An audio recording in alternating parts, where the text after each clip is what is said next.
Okay, looking at our interface panel here, if we go up to this User Options button here and choose Dm3, this brings us up a panel which allows us to set the various options available to this unit. Now, one of the things that we can do to start with is click this button here, which will tell the unit to display the stored values. If I click this button, it'll go away and it'll read all these stored values in the Dm3. And if we look here, we can see that it's set to have a kit voice display. It's set to use the RS-232 communications channel. And in terms of these options here, it's set to enable the countdown sequence, but it's not selected to enable countdown tones when in normal running mode. That's why you heard no tones previously. If we select that, we'll store that in a moment and you can see the difference it makes. Input configuration is another option.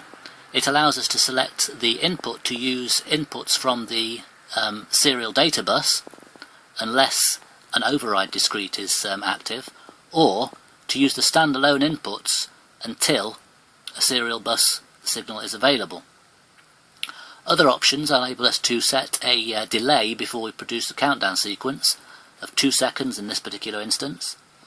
We have a 5/10 of a second step defined for the countdown interval, and we have a 2 millisecond time period defined for the voice display. All of these can be changed by just typing in the values you want here. Let's look at the options which are associated with show or demo mode. We can enable countdown tones, and we can enable audio tones associated with the normal auto pursuit indicators. Again, those are deselected at the moment, so let's select those on. We can define the time, the pause between the different runs of the countdown, or we can define the countdown step interval, the voice display interval, and the normal auto pursuit interval. Actually, that number there isn't the voice display time, it's the sensitivity to the voice input. In terms of the test mode, the only thing we can set in that mode is the delay between the step intervals. In this case we've got it defined as 5/10 of a second. That is a half a second. Other things we can define include the duration, the pitch, and the total duration of every tone, every audio tone. We can set those individually. Let's just store those values and see what difference it's made. So we'll use and store those values. And what this interface is doing now is go ahead and it's writing all of those values back to the module. Okay, so if we now click on any of these countdown steps, you can see that we have tones associated with each countdown step now. Let's just switch the voice display off for a moment. I've just got that set to the wrong value. So let's look. Countdown tones. These three are associated with the desktop indicators which aren't connected, and then you'll see.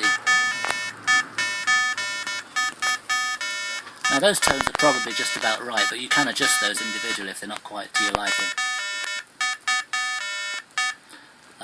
Normal auto pursuit tones, we also have a tone associated. Let's go into the show mode now, and you'll see that we have tones associated because we've changed the option. We have tones associated now in show mode.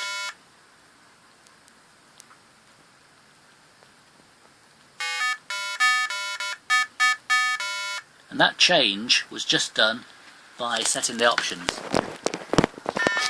Let's just take that back into normal running mode, and let's have a look at something else we can change.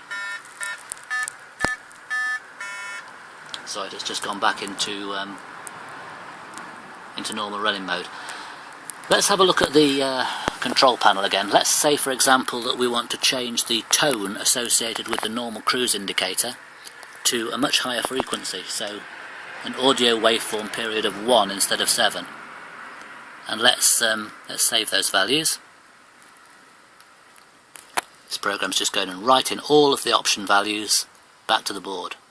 So you can see that the pursuit tone is still as it was before, the auto tone is as it was before, but the normal tone, you should be able to hear, is much higher now. That's obviously not the value we want, but it just demonstrates that we can set any value we want on there, and that was done just by changing this. Let's go back to a value of 7, which we had before, and we'll store those values again.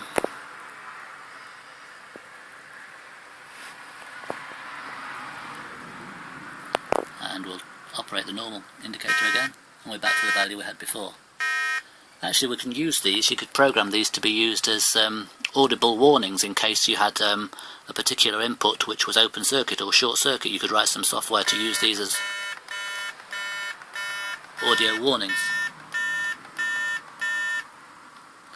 And that demonstrates the flexibility of this unit with regard to the options that we can allocate and set very easily at the click of a button on this control panel.